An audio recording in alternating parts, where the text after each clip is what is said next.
going to talk to you a little bit, and we're also putting this up on Ustream for South London. I got the pass going down early in the game. I showed it to Mama. I pulled her out of the stands. Sure was. I like the way it ended anyhow. But walk me through what you're thinking going into that last play when they came out and they decided to go for it instead of kicking a field goal to try to tie the game with 20 some seconds left. What's going through your mind as a coach? You know, I kind of thought they were going to go for it. What was going through my mind was, hey, I hope like hell we can stop them. So, you know, we did call them on the goal line. They made them work for those last couple. I know the kid slipped a little bit. We probably got a little bit of break there. I don't know what would have happened after it, but we were certainly grateful for that. They really, you know, controlled the ball in that, you know, second half, even from the second quarter at the end there when they did score that drive. You know, we had the one big play, but we weren't able to sustain really anything. I know they were sending 9 and you know, guys up. They probably should have done a few more things throwing the ball earlier. But hey, give them credit, man. They did what they did. They didn't change a thing. We knew exactly what they were going to do. And obviously, you could see we were a little fatigued. We had 1 or 2 kids go down, but you know. What about penalties? I mean, for both teams, you seem to be awful. Thank you during the week. Thanks. Yeah, it's a very sloppy game that way. And I think, you know, we had some mental lapses on defense. You know, big 30, 15, or 18. We give up a big pass down the middle of the field like that. At the end of the first half, that touchdown, we give up a big one there. So, things to work on, but, you know, as it ends up, you know, it's a great win for us. I think we're still adjusting. We're placing 9 guys up on the line, and you can probably tell. So that's been our big project so far, both lines, offense and defense. So, but at the end, I got to give them credit. They really made a stand at the goal line there when I thought, you know, could have went either way at that point. After that, I noticed you called a timeout. I mean, pretty much everybody, I think, assumed you guys were going to take a knee, obviously, on the last play. Sure. But then why call a timeout there? I was just curious. Just to review everything.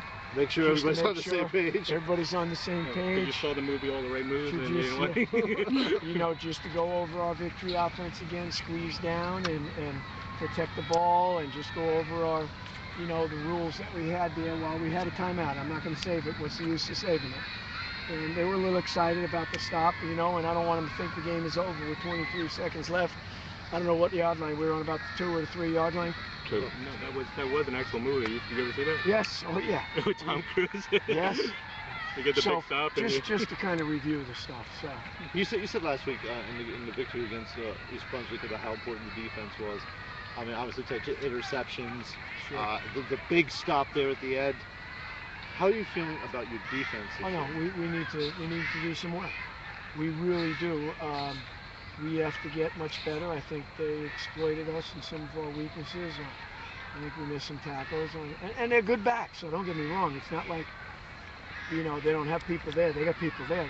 They're both 6'33" were excellent players, and I think they had some gas when we maybe didn't have as much towards the end, and probably I didn't get to see the final results yet, but I'm sure they had a lot more snaps than us. So what would the overtime rule?